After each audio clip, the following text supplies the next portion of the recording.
Welcome back to the AAA MF YouTube channel. I hope you enjoyed the last video that we shot at Bruntingthorpe of the 458 Speciale against my 4 litre. Now, there were some comments that it wasn't fair to put a twin turbo McLaren up against the Ferrari. So today, I've brought along a twin turbo Ferrari to put up against my McLaren. Now, also, I've been accused of not being a very good driver, which I'm not going to deny. So today I've brought along a proper racing instructor to test both cars and see what he thinks as well. So he's a little bit taller than me. So I'll put the seat all the way back.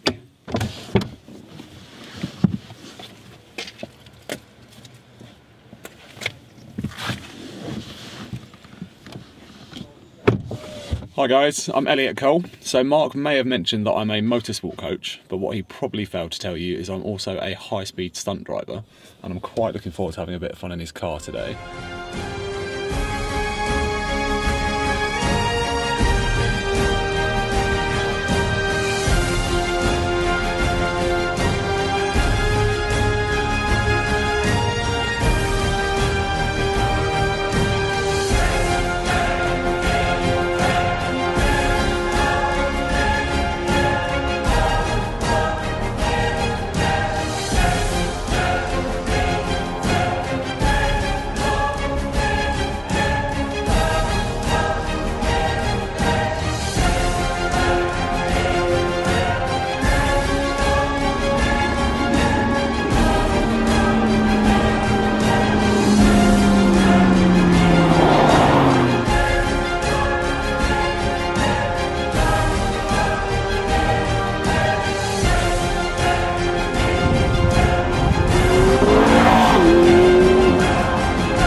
On paper, the 488 and the 650S are pretty much benchmarks for the same area of the supercar market. You've got the 4 litre turbo in the 488, the 3 litre twin turbo in the McLaren. Handling wise, I've spent a lot more time in the McLaren on circuit, not quite so much in the 488, and with the active wishbones, the active aero on this and the air brake, high speed corners the McLaren takes in its stride. The 488 for me personally feels a little bit less compliant. But again, that might just be through kind of lack of experience with that particular car and being a little bit more comfortable in the 650. So both cars are designed with the racetrack in mind. They're incredible round Grand Prix circuits, but inevitably with cars with over 600 horsepower, they can go a little bit tail happy.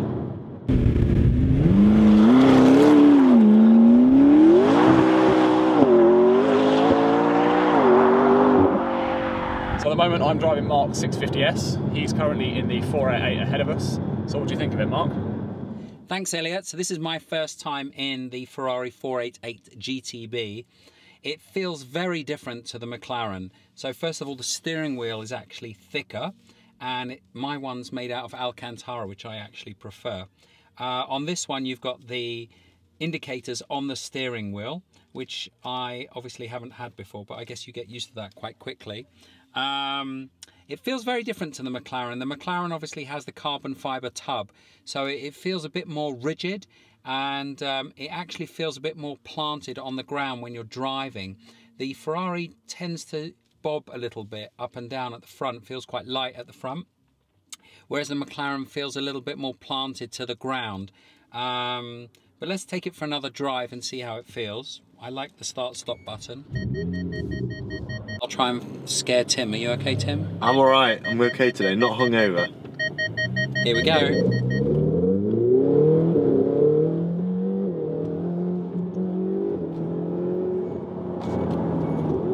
Let's put it in race mode. Thought it was a little bit quiet. So you've got the steering wheel, has the lights on the top to tell you when to change up, which is quite nice. It's a very different sound to the McLaren. The McLaren, you can hear the turbos spooling up, and this one sounds more like a naturally aspirated car. What do you think, Tim? Which one do you prefer the sound of? You've been in both now. This one you can hear the sound more in the car, but out of the car I prefer the McLaren. Right. The Ferrari looks good though, right? Stunning. Stunning car.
Okay, so we've been driving now for about 20 minutes, and Tim, we love the car, right? Yeah, it's amazing. But we love any Ferrari, right?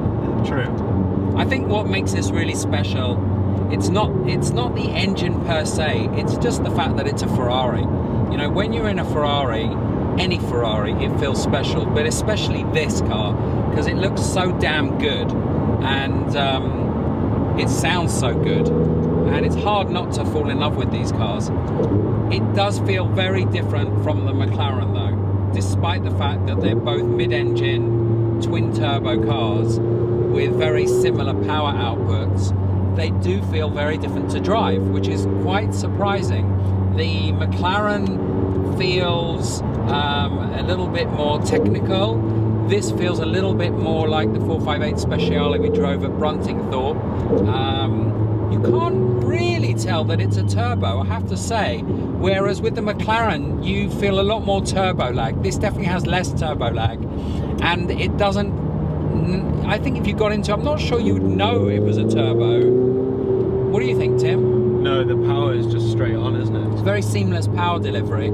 So very different from the McLaren power delivery, which the turbos spool up and then you kind of take off. So it makes it very different in driving experience. I'm not saying one is better than the other. It's interesting, I put on my Instagram story a photo of the two of these and asked people to choose, and 70% went with the Ferrari, so no surprise there. But I wonder how many people that have driven the Ferrari and driven the McLaren back to back would choose the Ferrari. But it's a very nice car. It's very nice. I'm very excited to see what they do with the next generation, the 488 Speciale or 488 GTO, whichever one it's going to be called. Because I think that where they can improve is the downforce at the front of this car, and on the looks. I like the look of this car, but I think the front could be more aggressive, and I think they've done that deliberately because they knew they were bringing out the 488, the 458 Speciale replacement, and they needed something to do with the front and make it more aggressive. So I think they've done that deliberately. I think the back of this car looks phenomenal. It just looks perfect, and you know, we've been filming all morning, and the Ferrari actually sounds fantastic. Now it's my turn to get my hands on the 488, and instantly, as much as they are very similar cars on paper, the 488 top trumps the McLaren slightly with horsepower, torque output, 0 to 62 times. The emotional connection that the 488 gives you is huge.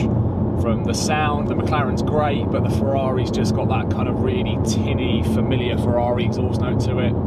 The power curve is completely different to the McLaren. You don't get a huge amount of turbo lag. It's got a bit more of a consistent feel to it, and the road hold is night and day. This, yeah, this is ticking a few more boxes for me.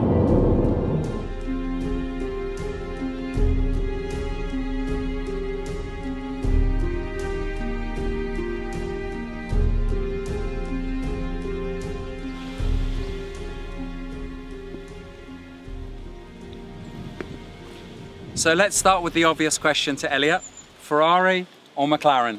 This is a lot more difficult than I thought it would be. I've been very fortunate. I spent a large amount of time in the 650S, and on paper they are very similar cars. But I think supercar ownership, a large part of it comes down to emotion, and the Ferrari ticks maybe 1 or 2 more boxes for me. We're on a hill here, we're on a gradient, so I need to stand here to make myself look taller. Okay, so for me though, the McLaren feels turbocharged when the Ferrari doesn't. Yeah, would you agree with that? Absolutely. I think it feels more like a naturally aspirated engine in the 488, which is probably slightly less engaging for people that have got a lot of experience with cars with this doesn't feel power. too dissimilar to the 458 Speciale that I drove 2 weeks ago at Bruntingthorpe. No, absolutely. It's got a much more consistent power curve. You get that real sort of shovel around the back of the head feeling in the McLaren. Now, does this feel more planted at the front than the 488, or is that just me? Because I'm used to driving this car. I think personally it does, with the double wishbone suspension, the active aero that it's got through the high speed stuff. I've spent a lot of time on tracks in the McLaren, and it changes direction like no other car. Okay, so Ferrari or McLaren if you were to have the keys, or I was to give you the keys to one now to take home? Heart says Ferrari, head and driving in terms of performance, McLaren. So maybe the 488 Speciale will be even more engaging and probably have a little bit more downforce at the front. Yep. Because they'll probably put a different spoiler on the front. Absolutely. And Yeah, it'll yeah. have more aero. Yeah, be a little bit more compliant. Yeah. So you're going with a Ferrari? Yeah. Head or heart? Head or heart? Heart's got to be heart. Heart. I'm really hoping this isn't the last video I'm in because I've not chosen this, I've chosen that. But Tim, head or heart? Heart, Ferrari. Everyone's going for the Ferrari. So let us know in the comments which one you prefer. Thank you for watching, as always. And thank you for watching, guys. I've been Elliott Cole. Make sure you give the video a big thumbs up and subscribe to 888MF on YouTube.